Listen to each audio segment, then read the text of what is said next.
பவி integrate form கடைவர் அன்போடு வரவேற்கிறேங்க. இன்னைக்கு காலையில் எழுந்திரிச்சு நம்ம வரையிலேயே நம்ம கோஸ் வாத்து வந்து தன்னோட 3 குஞ்சு கூட்டிகிட்டு வந்ததுங்க. நான் ஆல்ரெடி சேல்ஸ் போஸ்ட்டில் நான் போட்டிருந்தேன். பார்த்தீங்கன்னா இந்த 3 குஞ்சு வந்து இப்போ இருக்குது. ஆல்ரெடி இருந்த ஒரு சிக்ஸ் வந்து நம்ம நண்பர் முன்னாடி வாங்கிட்டு போயிட்டார்.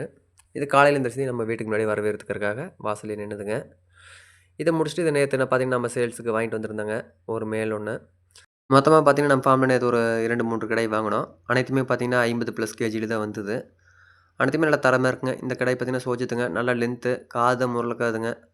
மற்றபடி பார்த்தீங்கன்னா இது எந்த பிரச்சனையும் இல்லை. இது நாம் எடுத்த ரீசனே பார்த்தீங்கன்னா கட்டிங்காக தான் எடுத்திருக்கோம். நம்ம நண்பர் ஒருத்தர் கிடா வெட்டுக்கு வேணும் அப்படின்ட்டு இருந்தாங்க. இது அவங்களுக்காக தான் எடுத்துகிட்டு வந்தாங்க. கடை வந்து நல்லா தரமாக இருக்குங்க. ப்ரீடிங்க்கு வந்து சூப்பராக இருக்குங்க. அதோட நல்லா தெளிவான கடைங்க. பார்த்தீங்கன்னா தெரியும். நல்ல மொட்டையில் நல்லா லென்த்தியாக இருக்குது. தீனி எடுத்துக்கலிங்க. நேற்று காலையிலேயே நாங்கள் வரேன்னு சொல்லி அவரும் தீனி போடாத இருந்தார். எடுத்துகிட்டு வந்ததுக்கப்புறம் பார்த்தீங்கன்னா மார்னிங் வரைக்கும் நாங்களும் தீனி போடல. இப்போ தான் வந்து நம்ம ஃபார்மில் தீனி போட்டு உள்ளே விட்ருக்கோம். பார்த்திங்கன்னா இப்போ வந்து அரௌண்டு 10 மணிக்கு மேலே ஆயிடுச்சு. இப்போ தான் வந்து தீனி போட்டோம். அந்த கடை பார்த்திங்கன்னா ஃபுல்லாக மேட்சில் இருந்ததுனால எனக்கு தீனி எடுத்துக்கலிங்க.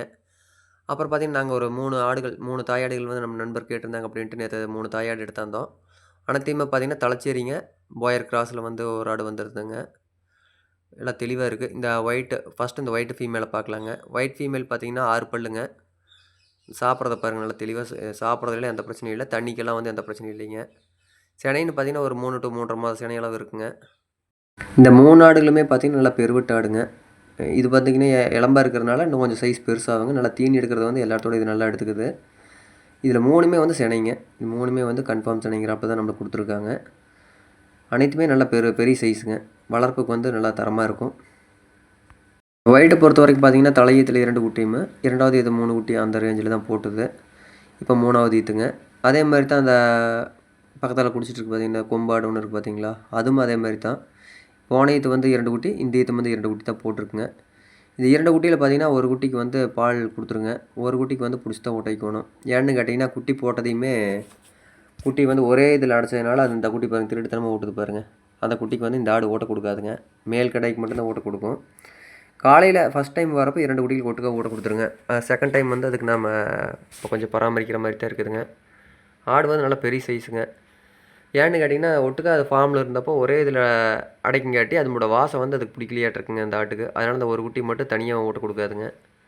2 குட்டி சேர்ந்து போகிறப்ப ஓட்ட கொடுக்குங்க. இப்போ பார்த்திங்கன்னா இதில் ஒரு மேலுங்க, அந்த ஒரு ஃபீமேல் 2 கிட்டு வந்து இதுக்கு இருக்குங்க. டோட்டலாக இது 3 சேல்ஸுங்க. இந்த குட்டியோட சேல்ஸுங்க. இப்போதைக்கு பார்த்திங்கன்னா நம்ம பவி இன்டெகிரேட் ஃபார்மில் வந்து இப்போ இந்த 3 ஆடுகள் ப்ளஸ் இந்த 2 குட்டி, அது போக பார்த்திங்கன்னா கிடா வெட்டுக்கு ஆகிற மாதிரி ஒரு 3-4 கிடாய்கள் ஒரு 50 கிலோவுக்கு மேலே இருக்கிறது இருக்குதுங்க. ஒரு இளங்குட்டிகளில் பார்த்திங்கன்னா ஒரு 25 to 30 கிலோ சைஸில் கிடா வெட்டுக்கு ஆகிற மாதிரி ஒரு 2-3 குட்டிகள் இருக்குதுங்க. விருப்பம் இருக்கிற நண்பர்கள் வந்து டேரெக்டாக நம்ம நம்பர் கான்டெக்ட் பண்ணி புக் பண்ணிக்கலாங்க. ஆடுகள் அனைத்துமே பார்த்திங்கன்னா தீனி எடுக்கிறதுலேருந்து எந்த பிரச்சனையுமே இல்லைங்க, தெளிவாக இருக்குது. எந்த ஃபார்ம் போனாலும் அப்படியே செட் ஆகுங்க. ஆடு வந்து வெயிட்டுன்னு பார்த்தீங்கன்னா எபோ 40 கேஜி வருங்க. இந்த 2 ஆடுகள் வந்து 40+ கேஜி வரும். இந்த ஒரு குட்டி பார்த்தீங்கன்னா 28+ வருங்க. ரீசனபிள் ப்ரைஸ் தாங்க. எல்லாம் அந்த 500 ரூபா பட்ஜெட்டெல்லாம் எதுவும் இல்லைங்க. 450 பட்ஜெட் இல்லைங்க. 450ஓட குறைவான ரேட்டில் தான் நம்ம கொடுத்துட்ருக்கோம். நிறைய ஃபார்மில் பார்த்தீங்கன்னா 500, 550 அந்த ரேட் சொல்லிகிட்டு இருக்காங்க. நம்மளுக்கு வந்து நார்மல் ப்ராஃபிட் வச்சு தான் சேல்ஸ் பண்ணிகிட்ருக்காங்க. விருப்பம் இருக்கிற நண்பர்கள் வந்து டேரெக்டாக என் நம்பர் கால் பண்ணலாம். நம்ம ஃபார்ம் லொக்கேட் ஆகிக்கிற இடங்கன்னு கேட்டிங்கன்னா திருப்பூர் மாவட்டத்தில் முத்தூருக்கு அருகாமையில் மூத்தாம்பாளையம்ங்கிற ஊரில் இருக்குதுங்க. டேரெக்டாக வந்து என் நம்பர் கான்டெக்ட் பண்ணி விருப்பம் இருக்கிற நண்பர்கள் வந்து புக் பண்ணிக்கலாங்க. அட்வான்ஸ் புக்கிங்னு பார்த்தீங்கன்னா ஆட்டுக்கு 1000 ரூபா வாங்கிட்டு இருக்கிறேங்க. விருப்பம் இருக்கிறவங்க வந்து புக் பண்ணி ஆன்லைன் மூலிமா புக் பண்ணுறப்போ 1000 ரூபா வாங்கிக்குவோங்க. இல்லை நேரில் வந்து பார்த்து புக் பண்ணுறோம் அப்படின்னா நேரில் வந்து பார்த்து எடுத்துகிட்டே போய்க்கலாங்க, ஒன்றும் பிரச்சனை இல்லை.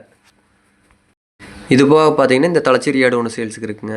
இந்த ஆடு பார்த்தீங்கன்னா வெயிட் ஒரு 45 to 50 கிலோ வெயிட் வருங்க.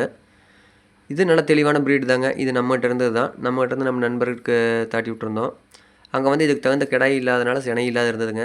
இப்போ தான் வந்து ஒரு 4 நாளாச்சு நம்ம ஃபார்முக்கு வந்து. 4 நாளாக வந்து பார்த்திங்கன்னா நம்ம கட்டுத்தாரிக்கு வந்ததையுமே ஆடு பயிராயிருச்சு. ஒரு 2-3 கிடாய்கள் இருந்ததுங்க. கிராஸ் ஆயிடுச்சு, கன்ஃபார்மாக கிராஸ் ஆகிருக்குது. ஆனால் சினை கேரண்டி நம்ம சொல்ல முடியாதுங்க. விருப்பம் இருக்கிற நண்பர்கள் வந்து வேணுங்கிறே வாங்கிக்கலாம். ப்ரைஸ் பார்த்திங்கன்னா ஒரு 350 ரேஞ்சில் அதை கொடுக்கலாங்க. ரொம்ப நன்றிங்க.